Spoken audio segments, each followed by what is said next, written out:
Day 3 of the Fox 7 football field trip stops in Hutto. And if you think the Hippos are satisfied with last year's breakthrough season and deep playoff push, pay close attention to why they have so many trash cans in the bleachers. Here's Clif Thornton. For the Hutto Hippos, the first 2 years under new head coach Steve Van Meter were like night and day.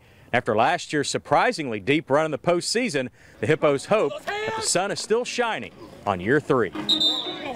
Ready, 1, 2, 3. Hard to blame these Hutto Hippos for being excited about the upcoming season, especially if it goes anything like last season that ended with a state quarterfinal appearance and 11 wins, 7 more than they had in 2013.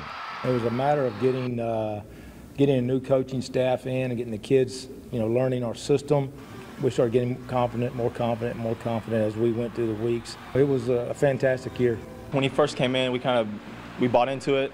I mean, it kind of happened later in the season, but we bought into it. And then, after we got the ball rolling that first season, it just kind of, here we are now. I think people see us coming this year. We're not like going to be a sleeper as much as we were last year. Which might be bad news made even worse by the fact that Hutto returns only 6 starters from last year's sleeper team.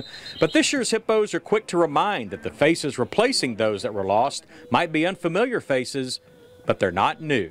They've been here, they've been through everything, we've been through the same thing. We work with them all the time, so it's not really that they're fresh faces, it's that they're finally getting to the spot. The most recognizable of the returnees is quarterback Tyler Herrick. Like the rest of the Hippos, Herrick burst onto the area scene last year with 39 touchdown passes. And he brings an even stronger arm and his underrated feet into this season. He's a lot more deceptive runner than people think he is. I mean, he's a 1,000-yard runner. And we didn't run him at all until about the 7th or 8th game of the year.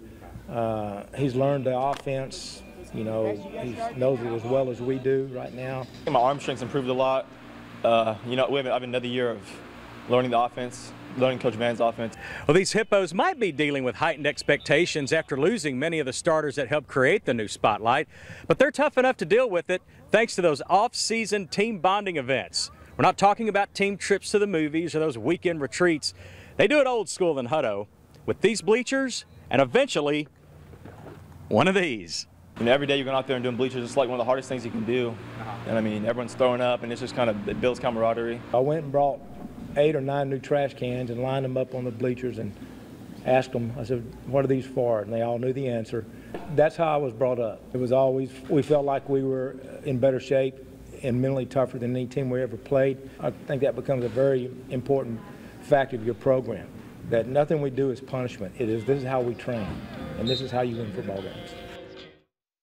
Aside from Hutto building team chemistry by losing their lunch on a routine basis in the offseason, what is it about what Steve Van Meter's been able to do there to have that big jump from year 1 to year 2? It helps when you have a Tyler Herrick, the quarterback who threw for 3,000 yards and ran for 1,000 yards. The trouble this year might be a defense that only has 2 returning starters. The return of Tyler Herrick, does that ease your concern over the number of people that they lost off of last year's team?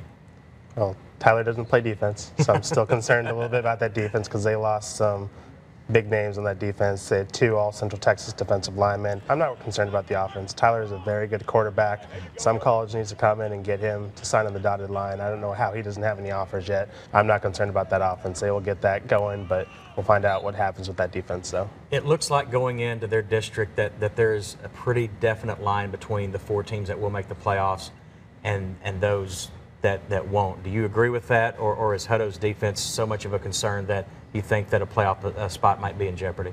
I mean, I think Hutto's a playoff team, but that's why you play the game. Sure. I mean, there's going to be a team that surprises everyone every year. I don't think anybody thought Hutto was a state quarterfinalist last year, and they just made a run. Luckily, Hutto's non-district schedule isn't the toughest in the world. McAllen's probably the only test on it, so they have a couple games to get that defense in the right place before district starts.